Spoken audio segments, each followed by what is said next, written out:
Queridos, alegria estar com vocês. Feliz sábado. Eu não dei a ênfase, né? Feliz sábado. Agora sim. Deus abençoe muito vocês.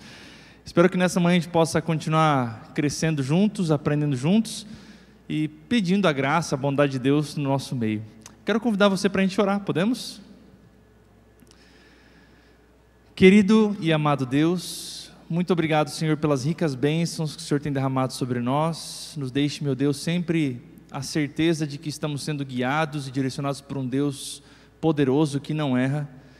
E nos dê, meu Deus, a convicção de que estamos tão perto da volta de Jesus que não vale a pena nos distrairmos com as coisas desse mundo. Pai querido, abençoa esse culto, que Teu Santo Espírito seja derramado sobre nós, é o que eu te peço em nome e pelo amor de Jesus. Amém. Amém. Pode colocar a apresentação para mim, por gentileza? Todo início de ano a gente faz algumas promessas, né? A gente muda a nossa perspectiva no finalzinho de um ano. A gente pensa assim, poxa, no ano que vem eu vou fazer academia, não é assim?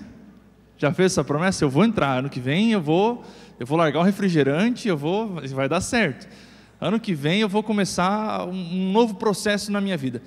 Mas quando vira o ano, parece que a gente entra no clima da ceia de Natal, depois da ceia do Ano Novo, e a gente vai adiando, e quando chega um período não deu mais, a gente perdeu a linha. E dentro dessas promessas otimistas que a gente sempre fala que a gente vai ser melhor, inclusive espiritualmente. No próximo ano minha comunhão vai ser melhor, a gente cria metas. E aparentemente tudo vai ser melhor no próximo ano. Mas reparando, se você parar para analisar bem, fazem alguns anos, ou pelo menos 14 anos que eu tenho observado algo. Depois de alguns acontecimentos, eu observei que todo início de ano, final de ano, início de ano, começa não tão bem. Começa com tragédia, já repararam? Quando a gente humanamente faz planos, agora vai dar tudo certo. No mundo acontecem coisas que nos deixam tristes e as tragédias acontecem. Infelizmente, todo final de ano eu já me pergunto, gente, o que vai acontecer esse ano? E esse ano começou com queda de vários aviões, terremoto, guerra e etc. E dentro disso, dessa perspectiva, a gente precisa entender que temos que tomar uma atitude mediante as coisas que acontecem. E é sobre isso que eu vou falar hoje, o que eu gostaria de falar um pouquinho sobre família. Porque uma das atitudes, ou a primeira atitude, deveria ser em prol da nossa própria família. Eu coloquei como título, hábitos para famílias fortes, e bem pequenininho, coloquei imperfeitas, porque nós não somos perfeitos. Eu não sei se a tua família se assemelha a essa família aqui, mas tem famílias que são maravilhosas, né? Você vê na televisão, e eu gosto dessa imagem, porque essa imagem é tão linda que o pai acordou aqui de manhã, lindo e belo, sorrindo, passando margarina no pão. Gente, isso aqui é um motivo de alegria. 3 filhas meninas prontas e todas alegres, indo para a escola. Vê que coisa mais maravilhosa? Se você olhar para a mesa, não tem migalha de pão, não tem sujeira, né? A primeira coisa, antes de colocar as coisas na mesa, eu já colocaria sujeira, já derramaria alguma coisa ali.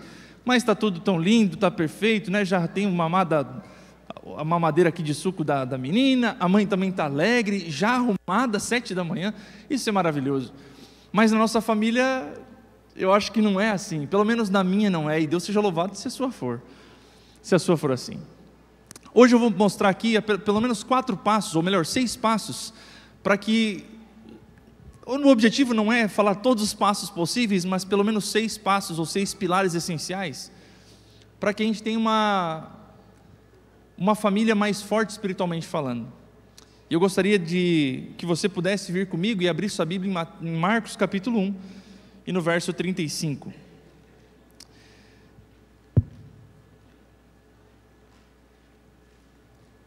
Deixe sua Bíblia aberta aí. Eu gosto de falar sobre esse tema, principalmente depois que meu filho nasceu. Eu tenho estudado algumas coisas e tentado errar pouco ou errar menos com a minha família, e esses hábitos vêm desde antes do casamento. Eu sempre digo assim que se tem um momento que, não sei se tem alguém solteiro aqui, pelo menos as crianças sim, né? Mas vamos pensar que alguém que seja solteiro em idade de possibilidade de namoro ou casamento, eu sempre digo que a gente tem que orar 2 vezes mais. Na verdade, quem fala isso é Ellen White, né? que quando pensa num relacionamento, a gente deveria orar 2 vezes mais. Eu era um pouco mais radical. Eu lembro que quando eu vinha comentando até com o pastor Luiz foi meu parceiro numa madrugada de viagem aí.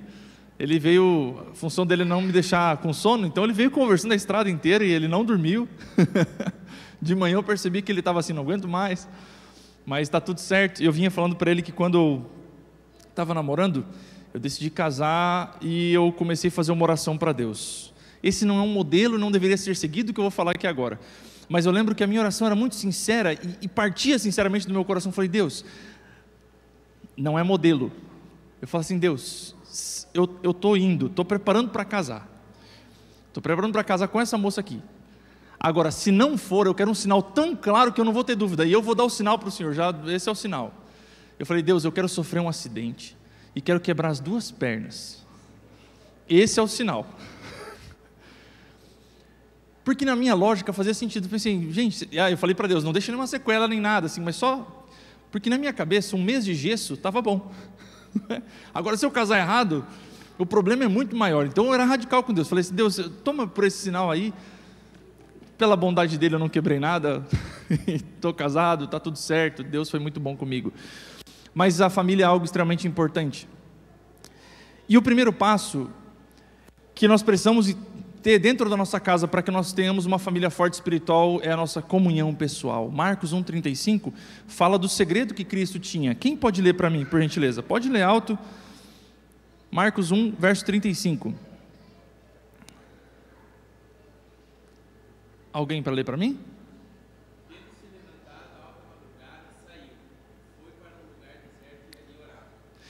Esse é apenas um pequeno demonstrativo do que na verdade, um pequeno demonstrativo da comunhão que Jesus tinha. Jesus deixa muito claro que ele não usava o seu poder como Deus para fazer os seus milagres. Ele usava do poder de Deus, bem como ele disse aos discípulos, que os discípulos mesmo, tendo comunhão com Deus, fariam coisas maiores. Cristo não deixou de ser Deus, mas ele revestiu, ele escondeu, bem como eu estou com essa camisa e revesti com o paletó. Eu estou 100% com a camisa e 100% com o meu paletó, e Cristo era 100% Deus e também 100% homem, revestido. E Cristo tinha sua comunhão pessoal. Então o primeiro segredo é a nossa comunhão pessoal. E levantando-se de manhã muito cedo, talvez sua comunhão pessoal seja atropelada, e eu vou dar um pequeno exemplo. Quando eu estava na capelania, na verdade a minha ida para a capelania foi resultado de uma oração. Eu estava no evangelismo, cuidando de um auxiliar de distrito, e em uma das tardes eu tinha medo de não trabalhar para Deus, de matar tempo. Eu enchia meus horários, mas numa tarde aleatória, eu trabalhando, minha agenda ficou vazia. Os compromissos foram cancelados. Eu morava em uma cidade, estava em outra cidade, e eu parei meu carro e fiz uma oração. E falei assim, Deus, os irmãos cancelaram aqui as visitas, os estudos foram transferidos para outro dia, eu estou essa tarde inteira, só tem a noite. O que eu vou fazer aqui? Eu não vou voltar para outra cidade agora. Eu falei assim, Deus, eu quero que o Senhor preencha todos os horários da minha agenda. Eu terminei minha oração, recebi uma ligação de transferência para a capelania. Imediatamente, Deus me respondeu 1 minuto depois da minha oração. Um colégio com 1.800 alunos, e eu estava dando 40 aulas e assumi da capelania. Eu falei, Deus, não era tão literal também todos os horários da minha agenda, né? Mas Deus foi bondoso. E num desses momentos eu lembro de ter saído na corrida para o colégio, levantei atrasado, não despertou o telefone, o Dom era muito pequenininho, não deixou a gente dormir à noite, e eu acordei super atrasado, saí correndo, cheguei no colégio, dei a minha primeira aula, e uma aluna me abordou no final da aula e disse assim, pastor, eu preciso muito para a tua sala. E ela estava com a Bíblia e a lição na mão, dentro do colégio. E eu falei, mas por que, o que aconteceu? Ela falou, não, pastor, eu hoje acordei atrasada, e eu não consegui ter minha comunhão. Eu preciso muito, eu tô mal aqui porque eu me sinto desprotegido, eu não tive minha comunhão com Deus. Eu posso usar a tua sala rapidinho? Eu vou lá fazer minha devoção, depois eu vou para a aula. E eu falei, claro que pode. E fui eu também fazer minha devoção lá, porque naquele momento eu entendi que minha família estava desguarnecida da proteção de Deus. O sacerdote do lar saiu de casa sem orar, sem buscar, sem ter a comunhão que deveria. Então, comunhão pessoal, primeiro aspecto. O segundo aspecto é o culto familiar. Talvez seja uma dificuldade, um desafio tremendo para você, assim como também é para mim. Mas o culto familiar é um convite, é permitir que o reino de Deus entre na nossa casa. Ele é tão simples, pode levar uns poucos minutos, mas certamente ele vai fazer diferença. A Bíblia diz assim: se porém não agrada a você servir ao Senhor, escolham hoje a quem irão servir, se aos deuses que seus antepassados serviram, além de Eufrates, ou aos deuses dos amorreus, em cuja terra vocês estão vivendo. Mas eu e a minha casa serviremos ao Senhor. Gente, isso aqui é um desafio tão grande, para quem não tem hábito. Eu cresci em um lar que não fazia culto familiar. Então, quando eu tive a minha casa, foi um desafio tremendo implantar, porque não era natural. É um desafio tremendo, até que a gente começou aos poucos a implantar, e depois de um tempo se torna até ruim quando não faz. Mas quando não faz, a diferença é nítida. E daqui a um pouquinho eu vou falar um pouquinho mais sobre isso, porque naturalmente os homens e as mulheres têm suas tarefas diárias. Quando chega em casa, cada um tem suas manias, né? Não sei como é no lar de vocês, mas geralmente minha esposa, quando trabalhava fora, ela chegava muito cansada em casa, tão cansada que ela chegava em casa e ia fazer as tarefas da casa. Ela não se aguentava, não conseguia sentar, ela ia lavar a louça, não sei se vocês são assim, lavar a louça, dobrar um pano, botar uma roupa na máquina, estender a roupa, fazer alguma coisa, tinha que fazer. E eu, quando chegava muito cansado em casa, eu queria entrar na caixa do nada, queria chegar lá, sentar e ficar tranquilo. E depois de muito estudar, eu descobri que homem não tem caixa do nada, homens, aqui, minha interpretação. Talvez vocês concordem comigo. Alguém já viu aquela paleta de cores, que tem todas as cores, que é um círculo? Talvez para a nova geração seja a roda do Bom Dia e Companhia, não é? Aquela roda. E tem alguma teoria? Tem teoria? Não. A verdade é, não tem como reproduzir cor branca e preta, certo? Não tem como misturar duas cores e fazer cor branca e preta. Só que se eu pegar uma roda com todas as cores e girar muito rápido, fica branco. A cabeça do homem é isso. Está pensando em um monte de coisa, um monte de cor, está tudo colorido, está uma bagunça. Só que chega em casa, então gira aquilo lá, e está pensando tanta coisa ao mesmo tempo que dá fica branco. E esse é o momento do homem. Então está tudo propenso, porque o homem está com as coisas do trabalho em casa, está com problema, a mulher está com suas tarefas, está cuidando de criança, está todos os nervos à flor da pele, e aí não é natural a gente parar e falar assim: vamos cantar uma música e vamos orar? É natural isso? Não é natural. Mas apesar de não ser natural, é essencial. 5 minutos para que a gente pare e faça o convite para Deus entrar no nosso lar. É simples, não é? Vocês já perceberam como meu filho é, né? Hoje minha esposa está em outra igreja, numa reunião importante, mas não é fácil. Tem vezes que o ideal é que tudo acontecesse como a gente programa. O Dom, ele vai buscar o tapetinho dele, tem um lugar do tapete da oração, ele busca lá, ele busca a Bíblia dele. Tem dias que ele está animado, tem dias que ele vem, e tem dias que eu tenho que estar com o chinelo e a palavra. Não é muito simples fazer o culto, né? Tem dia que tem que estar o chinelo e a palavra aliados, né? Para poder fazer o culto familiar. Porque depois que a gente faz o culto familiar, fica até difícil brigar. Fica até meio difícil brigar, assim, porque a gente fez o culto, e a gente tem uma mania de pedir perdão, sempre pedir perdão. Chegou no final do culto, a gente tem um negócio que chama abraço de família, a gente se abraça como família, e aí eu peço perdão para minha esposa. Eu aprendi isso, e essa tarefa para mim é essencial. Eu aprendi a pedir perdão por qualquer coisa. Às vezes começou a chover, eu peço desculpa. Não vou fazer de novo, não tem nada a ver comigo. Mas os homens têm que aprender a pedir perdão para serem felizes, né? Então, aprendi a pedir perdão, porque às vezes a gente magoa sem saber, então é essencial. Esse momento do culto familiar, eu falo: meu bem, me perdoa. E o perdão é tão restaurador, e tão gostoso. Então fica aí o culto familiar, que é extremamente importante. Terceiro aspecto é a presença na igreja.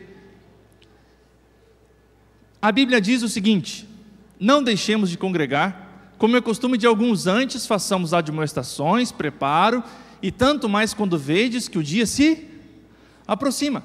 Então Deus disse o seguinte: nós precisamos ir para a igreja. Eu gosto da literalidade dos pequenos, né? A gente está vindo para cá, e meu filho, ele gosta de cantar 2 músicas: a bênção, aquela que amém, sabe? Ela gosta dessa música, e ele gosta de outra que fugiu o nome agora, Ele gosta de cantar essas duas músicas. E eu vindo para cá, eu perguntei: filho, será que o meu filho sabe cantar alguma música da igreja? Eu não citei o nome da música. E ele falou: sim. E eu falei: então canta. Aí ele começou a cantar: igreja, igreja. Ele compôs uma música, né? Eu gosto dessa literalidade. E ele estava feliz de vir para a igreja. Isso é importante que seja desde sempre. Pergunto, irmãos, a igreja salva sim ou não? Salva ou não? Não salva. Quem salva? E vocês já ouviram muito o que eu vou falar agora. E Jesus mandou a gente fazer o quê? Ir para a igreja. Ponto. Eu gosto de entender da seguinte forma. Quem é professor de religião? Danilo aí, pastor Danilo, pastor Luiz, também a Gabi foi professor de religião, pastor Samuel, sabe que os alunos muitas vezes saem assim: mas tem muita hipocrisia, e eles têm radar de hipócrita, né? O adolescente tem radar de hipócrita, é um negócio interessante. E aí eles falam assim: não, é muito hipócrita, é tudo hipócrita na igreja. Eu falei: mas gente, que negócio ilógico. Porque se eu entrar, eu falava para meus alunos: se vocês entrarem sozinhos no quarto de vocês, fecharem a porta, lá dentro vai ter um hipócrita. Se eu fizer isso, vai ter um hipócrita dentro do meu quarto, fechado sozinho. Eu acho interessante, gente, eu preciso regular o tempo, senão eu vou falar demais. Deixa eu ver aqui como é que está. Eita, é meio-dia. Vamos lá, vou acelerar aqui então. Devemos lembrar que a igreja, enfraquecida e defeituosa como seja, é o único objeto na terra que Cristo concede sua suprema consideração. E tem um outro texto que fala assim: os anjos de Deus observam os que vão regularmente ao lugar de culto para adorar o verdadeiro Deus. Eles trazem para o local de culto alegria e paz e afastam os poderes das trevas. Ir ao culto para adorar a Deus é um dever e uma bênção. Então Deus espera que estejamos na igreja, por mais defeituosa que seja. O quarto aspecto é a fidelidade. Já perceberam que a gente convida o reino de Deus para fazer parte da nossa vida individual, da nossa família, da nossa casa? A gente pede para que o reino de Deus entre na nossa comunhão dentro da igreja, mas a gente também precisa permitir que o reino de Deus alcance as nossas finanças. É um aspecto da fidelidade. A Bíblia diz que se eu for fiel, depois vocês podem ler o texto, Malaquias, estou acelerando. A Bíblia diz que Deus vai repreender o devorador quando nós decidimos ser fiéis. Você vai ouvir muitas histórias, eu cansei de ouvir histórias dizendo assim: pastor, eu deixei de ser fiel, e depois disso eu gasto muito mais reparando as coisas que quebram, as coisas que estragam, as coisas que se levam de mim, do que o valor que eu entregava para Deus.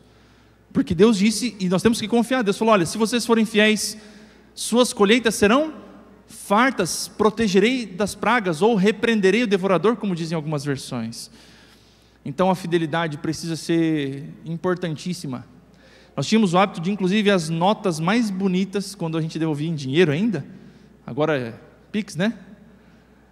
As notas mais bonitas e mais novinhas tinham que ser entregues para Deus. E no nosso lar a gente decidiu que todas as vezes que nós fizermos essa fidelidade, nós paramos, lemos essa promessa e oramos: Deus, a gente não está cobrando promessa, a gente está agradecendo porque isso aqui é verdade. E o Senhor nos abençoou, e aqui está a parte. Então, por que não somos, talvez o fiel não prospere, ou possa não prosperar, e eu quero falar rapidamente sobre finanças. E eu coloquei 2 cachorrinhos ali e uma pedra para lembrar de uma história. Talvez você tenha feito isso, quem é da minha geração, um pouquinho mais antigo, vai lembrar, que os cachorros eles não brigam naturalmente. Você não vai ver cão brigando um com o outro, já viu? Brigando, não latindo um para o outro. Que o cão geralmente, sim, se ele está latindo num portão um para o outro, se abrir o portão, eles falam: nem queria brigar, né? Não, era só brincadeira, eu estava zoando aqui, eu não queria brigar, eles se apartam. Mas se eles estão latindo um para o outro, tem um segredo: você pega uma pequena pedrinha, se você pegar essa pedrinha e jogar no meio deles, eles brigam. Pergunta a explicação para mim, eu não sei explicar, e não faça isso. Mas se você pegar uma pedrinha e jogar no meio dos cachorros latindo, eles começam a brigar. Isso me lembra o aspecto finança dentro de um lar. Às vezes as tensões estão tão grandes dentro do lar, está tudo bem, está todo mundo saudável, está tudo certo, mas algumas tensões se levantam e de repente estão ali latindo, e o inimigo chega, pega uma pedrinha e fala assim: boleto, conta, comprou sem eu saber, o que tu faz com o teu dinheiro? Shopee? não é? E aí, gente, aí começa a briga e já vira um desgosto no lar, porque finança, a Bíblia não é à toa que a Bíblia fala mais de dinheiro do que de oração, porque Deus sabe onde está o nosso coração. Eu gosto de entender dinheiro desse jeito. Dinheiro para mim é igual a vida. E eu vou explicar o porquê que eu vejo dinheiro como vida. Vou contar uma historinha, vocês entendam melhor. Eu trabalhava instalando ar-condicionado uma época. Eu trabalhava de autônomo, eu e um chefe, um senhor. E ele me pagava por hora, eu ganhava R$3 por hora de trabalho. E teve um período que eu falei assim, eu quero fazer grana. Eu falei para ele assim, eu quero ganhar dinheiro. Ele falou, então bora trabalhar, virar a noite? Eu falei, bora. Então a gente trabalhava 17 horas por dia. E eu queria ganhar dinheiro. Teve uma semana que eu trabalhei todos os dias 17 horas por dia. Eu parava 2 da manhã, às vezes começava 6 ou começava 7, assim, era todos os dias dessa semana, exceto sexta-feira. Naquela semana eu ganhei uma bolada, que para a época era quase um salário, que era R$250. E eu peguei aquele dinheiro e saí feliz da vida. Em algum momento, um amigo meu, depois eu descobri que foi ele, enxergou minha carteira dando sopa e, deixa eu achar a palavra, subtraiu R$250 da minha carteira. E eu nunca mais vi esse dinheiro. Pergunto para vocês, o que ele levou da minha carteira? Aquela semaninha de 17 horas por dia vai voltar? Não, ele levou parte da minha vida. Você trabalha X horas, você pega essas horas da tua vida que não voltam mais, e você troca por dinheiro, para que você troca o teu tempo por dinheiro, para que você possa viver. Então, entendendo que o dinheiro que nós temos é parte da nossa vida, e que se nós juntarmos muito, chegarmos lá na velhice, ficarmos doentes, não podemos comprar mais dias, porque é uma troca que não tem, ou melhor, é uma compra que não tem troca. Deus olha para a gente e fala assim, olha, eu não estou pedindo dinheiro, eu estou pedindo um pedacinho da tua vida, para que a obra continue avançando. E se você estiver disposto, Deus fala, a entregar parte da tua vida, então eu vou te dar muito mais. Na lógica divina, se nós trocarmos Deus por um pedacinho, Deus não vai jamais nos dar em abundância, porque senão, se a gente troca por pouco, quanto mais trocaríamos por muito. Agora, se não trocamos Deus por pouco, Deus sabe que Deus pode dar muito mais para a gente que nós não iremos trocar. A pergunta é por que alguns não prosperam? Porque a Bíblia também fala de finanças em outros aspectos. A Bíblia fala sobre juro composto, sobre emprestar, pedir emprestado. A Bíblia fala também sobre segunda renda. Hoje os gurus da internet, das finanças, estão falando por um monte de coisa, né? Tudo está na Bíblia. Mas a gente deveria ter uma segunda fonte de renda, não... E a Bíblia fala assim, semeia num campo de manhã e no outro campo à tarde, porque tu nunca sabe de onde vai dar certo. A Bíblia fala sobre diversificação, sobre investimento, e está tudo aqui, A Bíblia fala, não viva às custas dos outros, planeje seus gastos. Como é que eu vou começar a fazer uma torre se eu não sei, né? Se eu não planejar, ver se não vai faltar no final. Poupar o dinheiro. No salário, na casa do sábio tem comida e azeite, o quê? Armazenados, mas o tolo devora tudo que pode. Não ame o dinheiro. A Bíblia também fala o seguinte, toma cuidado de desejar ser rico, cuide da sua família, se alguém não fizer provisões para os seus próprios, especialmente para os membros da família, tem repudiado a fé, construa herança para os seus filhos, nunca deva nada a ninguém, a não ser o quê? O amor, que vos ameis uns com os outros, pague os impostos, aqui em tributo, imposto, quer temor, quer honra, seja fiel com a posse dos outros, se não vos tornasses fiéis na aplicação do alheio, de quem vos dará o que é vosso? E a Bíblia também fala assim, quem toma emprestado é escravo de quem? De quem empresta. Gente, eu não sei vocês, mas eu já tive problemas com isso. A Bíblia diz o seguinte, eu não tinha lido isso, mas certa vez eu fui fiador, e a Bíblia diz para não ser fiador de ninguém. Se eu tivesse lido e entendido isso antes, eu não teria me enfiado numa enrascada que, me levou à doença. Cuidado ao ser fiador de ninguém, né? O homem falta de entendimento, compromete-se, ficando por fiador de seu próximo. Honre a Deus com os teus bens e com a primeira parte de todos os ganhos, e se encherão os teus celeiros e transbordarão de vinhos os teus lagares. Ellen White fala assim, é imprudente emprestar quando não se está em condições de suportar uma perda sem incorrer em necessidade própria. A Bíblia diz o seguinte: se você emprestar, coloca no teu coração que você perdeu, porque se você por acaso não receber, a mágoa vai ser tão grande que você não pode se perder por causa dessa mágoa. Então, se você emprestar, considera como dado. Mas se você pegou emprestado, então pague. A Bíblia fala a respeito disso. E vamos para o último. Lembrem-se do Senhor, do seu Deus, pois é Ele que lhes dá a capacidade de produzir riqueza. E por último, o sexto aspecto, gratidão. Deus pede para que a gente seja grato em quantas coisas? Todas.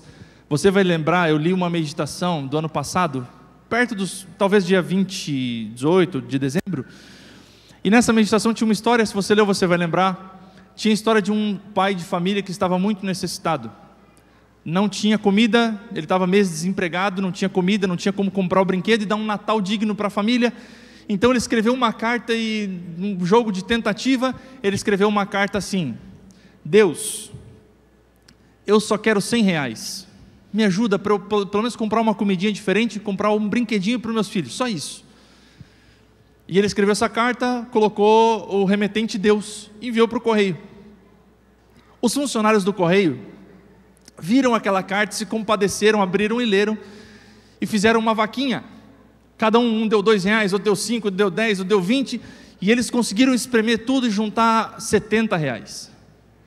Ele pediu 100, juntaram 70, e eles botaram dentro do envelope e enviaram para aquela casa.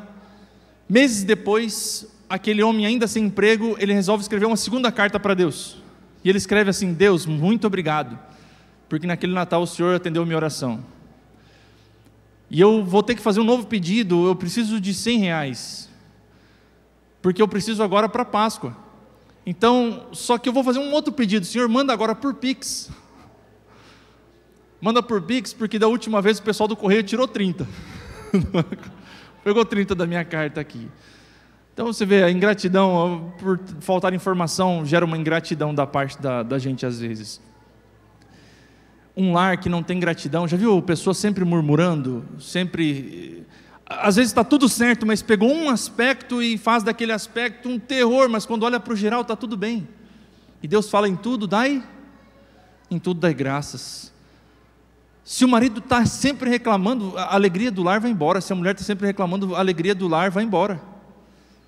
A gente precisa olhar. Eu vou dar um exemplo e encerrar por aqui. Certa vez minha mãe, andando no centro com ela, morava em casa, adolescente, e minha mãe começou a andar no centro e ela não pensou não fez os cálculos das contas, pegou um dinheiro e eu sei que ela gastou mais do que podia, assim, e depois ela começou, ela deu um pânico na minha mãe, ela ficou desesperada, ela começou: meu Deus, eu tenho que pagar isso, pagar a conta dia 2, pagar outra conta dia 3, outra dia 5, outro dia 10, tem que dar o dinheiro para não sei aonde, e ela começou a contar assim de memória todos os dias e datas que ela precisava pagar as contas.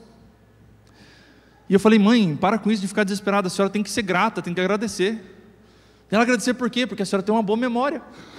A senhora lembrou de todas as datas de conta que tem que pagar, o vencimento de cada boleto. Porque tem coisa que a gente não está na nossa mão resolver, então a gente pega e entrega para Deus e fala assim: Deus, eu sou grato porque o Senhor está cuidando de mim. A gente tem que ser grato. Às vezes a gente reclama da goteira, esquece de todo o telhado que está cobrindo nossa casa.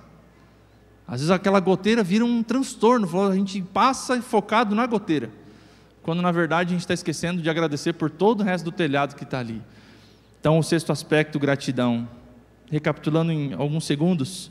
Então, primeiro, nossa comunhão pessoal. Segundo, nossa comunhão em família. Terceiro, comunhão na igreja. Quarto, fidelidade a Deus. Quinto, permitir que o reino de Deus alcance as nossas finanças. E sexto, gratidão. Precisamos ser gratos a Deus.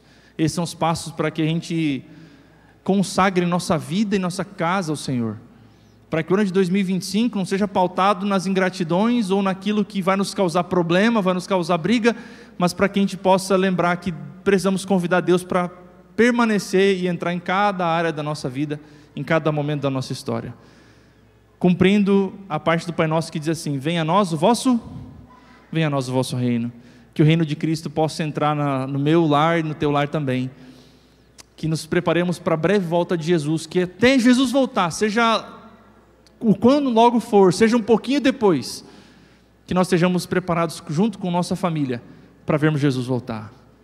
Quantos aqui pretendem dizer para Deus: Deus, eu quero crescer e melhorar em todos esses aspectos? Levanta a mão, por gentileza, em sinal positivo. Que Deus abençoe a decisão de cada um de vocês. Vamos orar? Podemos ficar em pé?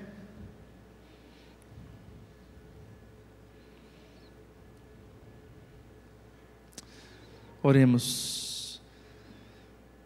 Pai amado, Deus santo, muito obrigado, Deus, porque o Senhor é bom e porque a tua misericórdia dura para sempre. Muito obrigado por esse momento que aqui tivemos, lembrando que precisamos nos consagrar a Ti, através da comunhão pessoal, da comunhão com a família, na igreja, da fidelidade, permitir que o reino do Senhor possa invadir e entrar no nosso lar de forma completa, inclusive nas finanças, e também, meu Deus, que a gente possa ser grato a Ti por tudo que o Senhor tem feito. Por favor, Deus, perdoa nossos pecados, derrama Teu Santo Espírito sobre nós, e que até que o Senhor venha, nossa família possa ser um exemplo aqui na terra. Não vai ser uma família perfeita, mas que seja uma família forte, que possa, meu Deus, passar por toda e qualquer dificuldade ao Teu lado. Nos guarda agora e sempre, Pai, entrego tudo em Tuas mãos, é o que eu Te peço em nome e pelo amor de Jesus. Amém, Senhor. Amém. Queridos, muito obrigado pela paciência de vocês, que Deus abençoe a cada dia mais, tenham uma semana muito abençoada.